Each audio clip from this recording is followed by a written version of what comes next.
E aí, galerinha, tudo bem com vocês? Aqui é a professora Fernanda Moraes e hoje nós vamos corrigir as atividades de Química do primeiro ano do ensino médio, do Plano de Estudo Tutorado, volume 2, que é esse material que foi fornecido pela Secretaria de Educação de Minas Gerais. Vale ressaltar que tem muita gente assistindo aos vídeos sem ser inscrito no canal. Então eu peço que vocês se inscrevam, deem um like nesse vídeo e ajude na divulgação do canal. Então, bora para a correção. Atividade 1. O cálcio reage com oxigênio produzindo o óxido de cálcio, mais conhecido como cal virgem. Foram realizados 2 experimentos, cujos dados estão listados na tabela a seguir de forma incompleta. Então, foi dada a tabela, mostrando a experiência 1 e a experiência 2 e os respectivos valores aí de massa. Descubra os valores de x, y e z com auxílio das leis de Lavoisier, lei de conservação das massas, e lei de Proust, lei das proporções constantes. Então, a gente tem que lembrar o seguinte: a lei de Lavoisier nos diz o seguinte, que em qualquer transformação química feita em recipiente fechado, a soma das massas dos reagentes, ou seja, o que está antes da seta, será igual à soma das massas dos produtos, ou seja, o que está depois da seta. A lei de Proust nos diz que as proporções combinadas são constantes. Então, o que isso quer dizer? Que para formar uma substância composta, as massas dos reagentes se combinam em proporção fixa. Então, a gente vai ver essa questão de proporcionalidade aplicando a lei de Proust aí na resolução dessas questões. Analisando, então, as informações que esse exercício nos trouxe e aplicando tanto a lei de Lavoisier quanto a lei de Proust, a gente tem que iniciar da seguinte forma. Nos diz que 40 gramas de cálcio reage com uma quantidade X de oxigênio, formando 56 gramas de cal virgem. E aí, de acordo com a lei de conservação das massas, o somatório das massas dos reagentes tem que ser igual ao somatório das massas dos produtos. Nesse caso aqui só temos um produto. Então, o que isso quer dizer? Que 40 gramas mais X tem que ser igual a 56. Então, é só a gente fazer essa regrinha aí, essa equação de primeiro grau e isolar o valor de X. Então, vamos lá. Temos que 40 gramas mais X vai ser igual a 56 gramas. Isolando o X, temos que 56 menos 40 gramas, então X vai ser igual a 16 gramas. Então, nós encontramos o valor do X. Por quê? Para que os reagentes, a somatório desses reagentes, seja igual a 56, para se igualar ao produto, à massa do produto, a quantidade de oxigênio tem que ser igual a 16 gramas. Então, encontramos aí o primeiro valor que foi pedido, o valor de X. Ok. E aí, temos que encontrar agora o valor de Y e o valor de Z. Como que a gente pode fazer isso? A gente pode fazer de duas formas, aplicando as leis, tanto a de Lavoisier quanto a de Proust. Vamos analisar essa tabela e tirar as nossas conclusões disso aí. Primeira coisa que a gente pode observar em questão da proporção entre a experiência 1 e a experiência 2. O que a gente observa? Na experiência 1, utilizou-se 16 gramas de oxigênio. Na experiência 2, utilizou-se 32 gramas de oxigênio. E o que a gente observa aí? Que duplicou a quantidade de oxigênio da experiência 1 para a experiência 2. Então, pela lei das proporções constantes, a gente consegue aplicar esse mesmo raciocínio. Se duplicou a quantidade de oxigênio, automaticamente a quantidade de cálcio será duplicada, e aí encontramos o valor de Y, e a quantidade de produto formado também será duplicada, uma vez que a quantidade dos reagentes foi duplicada. Então, vamos analisar aí como que a gente faz isso. Simplesmente multiplicar por 2 também. Então, a gente tem que y vai ser igual a 40 gramas vezes 2. E aí, a gente tem que y é igual a 80. Então, encontramos o valor de y. Outra forma de realizar é simplesmente montar uma regra de 3 simples. Se essa proporcionalidade não for fácil de ser visualizada, a gente pode montar uma regra de 3. De que forma? 40 gramas está para 16 gramas. Então, é aqui, ó, 40 gramas de cálcio está para 16 gramas de oxigênio. Nesse caso, y estará para 32 gramas. E aí, a gente isola o valor de y. 16 vezes y vai ser igual a 40 vezes 32. Podemos simplificar aí por 16, ó. Então, a gente vai ter 1 vezes y e 40 vezes 2. Logo, teremos que 40 vezes 2 será o valor de y, que é igual a 80. Então, podemos fazer das duas formas, o que for mais fácil para o entendimento. Nesse sentido, isolamos também o valor de z, que é o último valor pedido aí. Como que a gente encontra o valor de z? Usando o mesmo raciocínio, multiplicando por 2.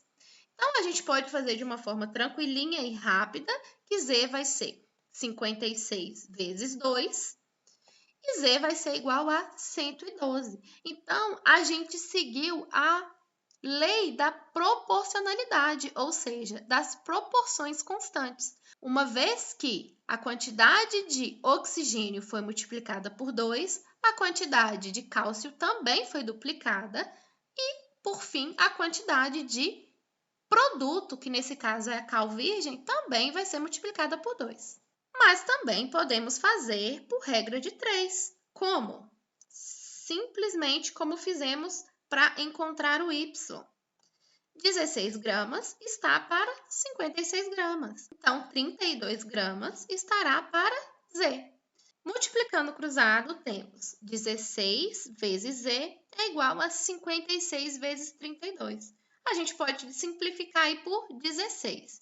Então, vai ser z igual a 56 vezes 2.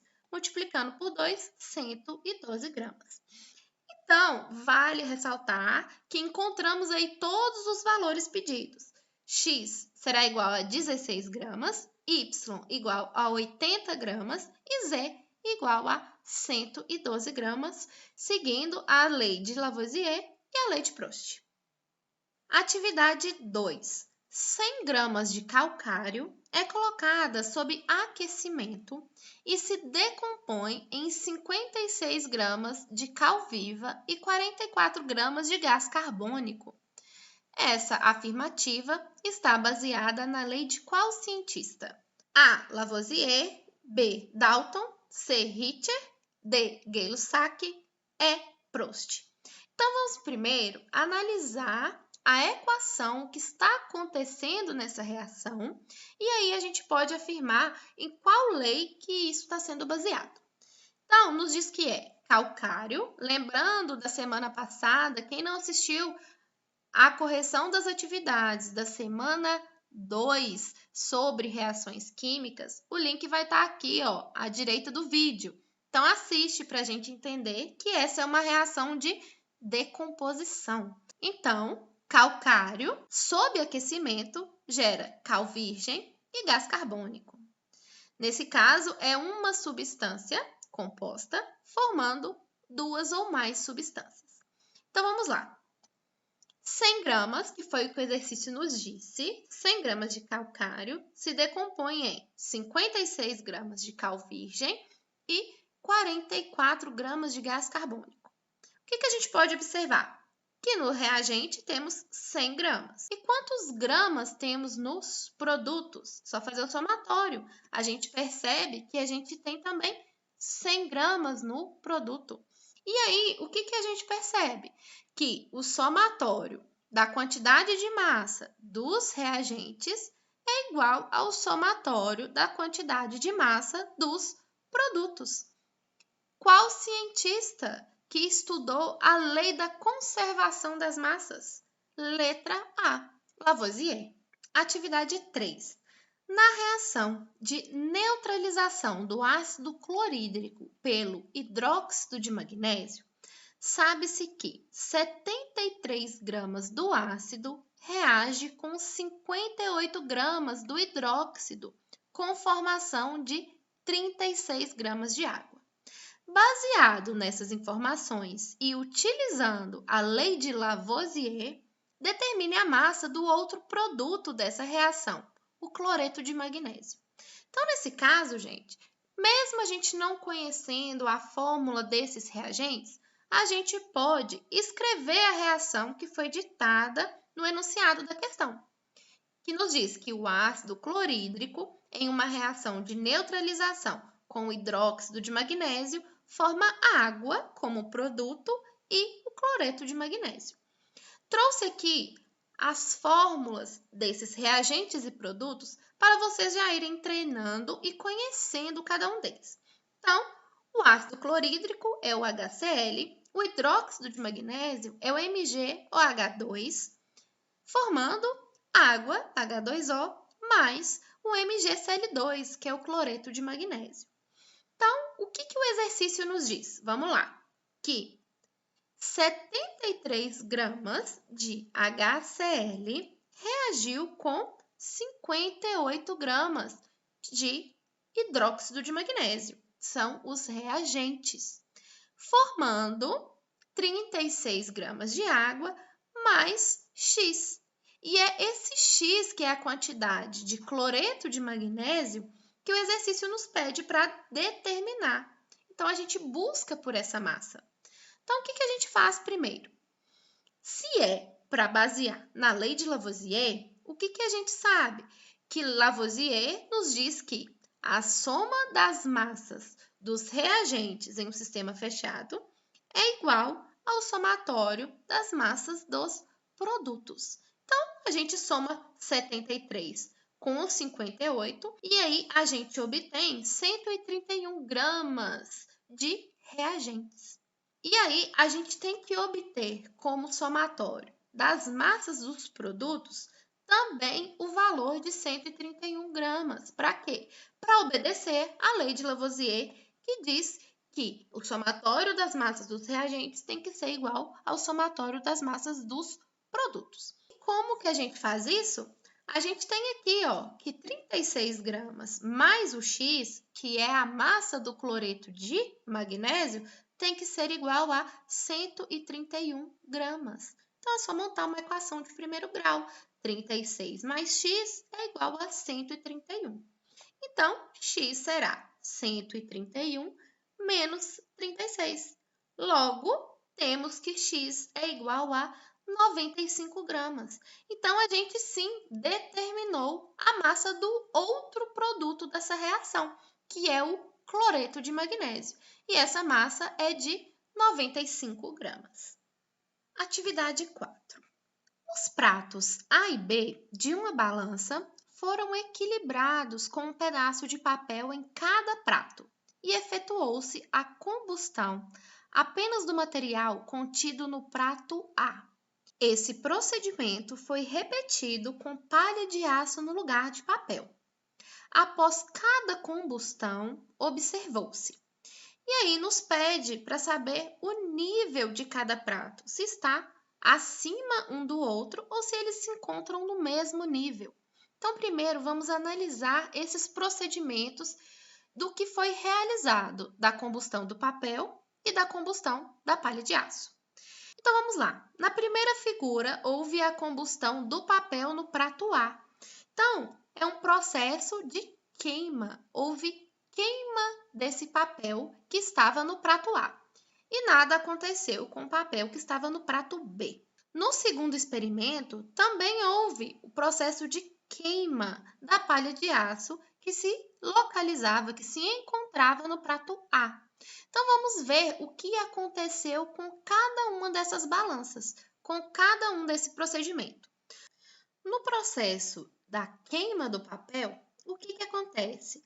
Ocorre a liberação de fumaça nesse processo que é um fenômeno químico. Então, há uma redução da massa do sistema. E, no caso da queima da palha de aço, a formação do óxido de ferro. Logo, aumenta a massa do sistema. A gente pode observar que quando a gente modifica o que está sendo queimado, ou seja, o que está entrando em combustão, modifica também o comportamento do produto formado. No caso da queima do papel, a redução de massa do sistema, ao passo que, no caso da queima da palha de aço, há um aumento da massa do sistema, por causa dos produtos formados durante esse fenômeno químico ou transformação química.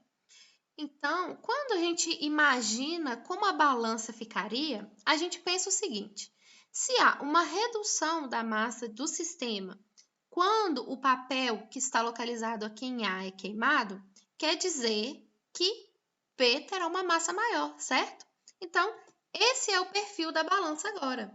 B tem uma maior massa e A, como foi perdida massa do sistema, A está com uma massa menor. Então, A está acima de B, certinho?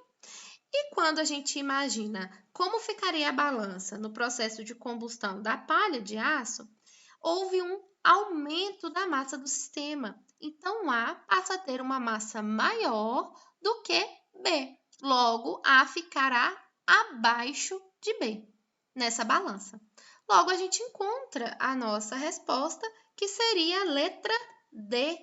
A acima de B no procedimento com a queima do papel e A abaixo de B, no procedimento da queima da palha de aço.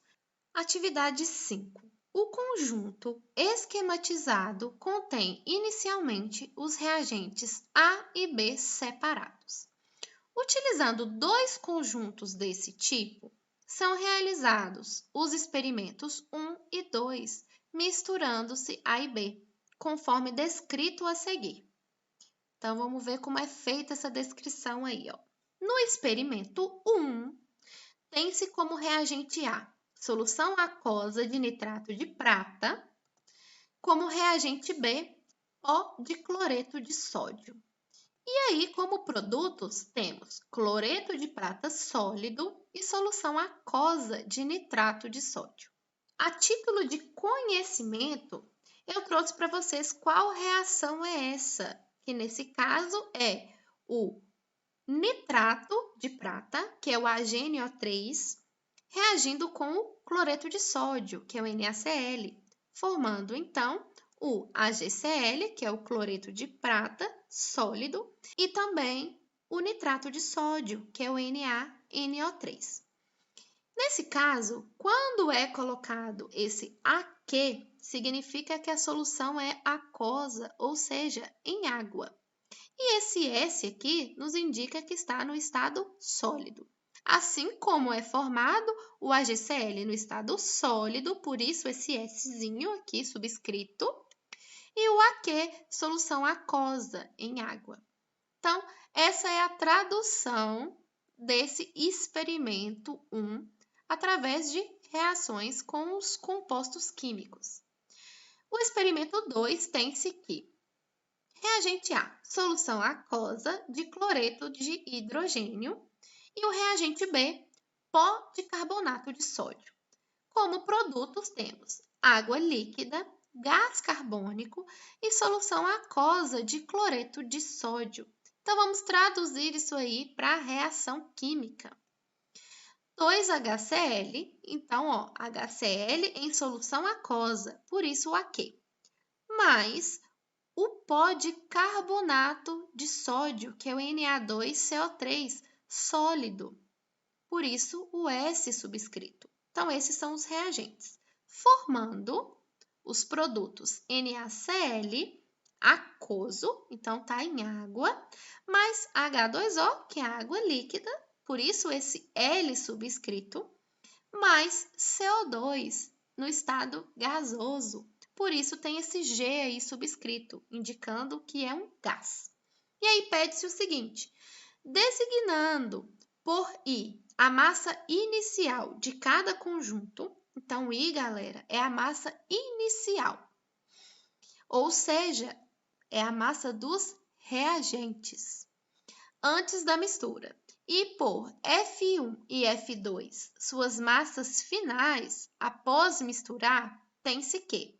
Então, F1 e F2 são as massas após ocorrer a reação química. Então, vamos analisar. Esse exercício não precisava de vocês saberem essas equações químicas. Trouxe essas equações para vocês já irem acostumando com isso, porque posteriormente vocês vão aprender a transformar a solução aquosa de nitrato de prata em fórmula química. Então, já estou trazendo para vocês irem acostumando com isso. Mas o que é o importante dessa questão aí? É perceber o que foi formado após a reação. A gente não está analisando entre as atividades 1 a 4 sobre lei de Lavoisier, conservação das massas, lei de Prost, sobre sistema aberto, sistema fechado. A gente tem que pensar o seguinte: no caso do experimento 2, houve a formação de um gás, que é o gás carbônico, CO2. E aí, o que a gente tem que observar nisso aí? Se o sistema está aberto, houve a liberação desse gás. Logo, o que aconteceu? A massa final de 2, que foi o pedido, F2 é a massa final, ela é menor que a massa inicial. Por quê? Houve uma diminuição na massa porque houve liberação de CO2, que é um gás. Então, a gente consegue resolver esse exercício prestando atenção no que foi formado. Se a gente perceber no experimento 1, foi formado um sólido e uma solução aquosa. Então, nada foi perdido. Enquanto que no experimento 2 foi formado uma solução aquosa, água líquida e um gás. Então, esse gás foi liberado. A massa, depois que a reação aconteceu, diminuiu por causa da liberação desse gás. Então, analisando as opções, o que a gente tem que perceber? Que no caso da massa inicial do experimento 1 vai ser igual. Então, a massa dos reagentes será igual à massa dos produtos. Então, a gente pode ficar entre as opções A, B e C. E no experimento 2, a gente percebeu que houve perda. Então, a massa inicial, a massa dos reagentes, é maior que as massas dos produtos, que o somatório das massas dos produtos. Logo, a gente percebe que a nossa resposta vai ser a letra C, em que diz que no experimento 2, a massa final é menor que a massa inicial. E assim, finalizamos mais uma semana de correção de exercícios. Aguardo a todos para a correção da semana 4. Enquanto isso, se cuidem, cuidem de quem vocês amam, deem um like nesse vídeo, se inscreva no canal, mande esse vídeo para os amigos de vocês, se vocês gostarem da minha explicação. E vamos que vamos, gente, sem desanimar. Um abraço a todos!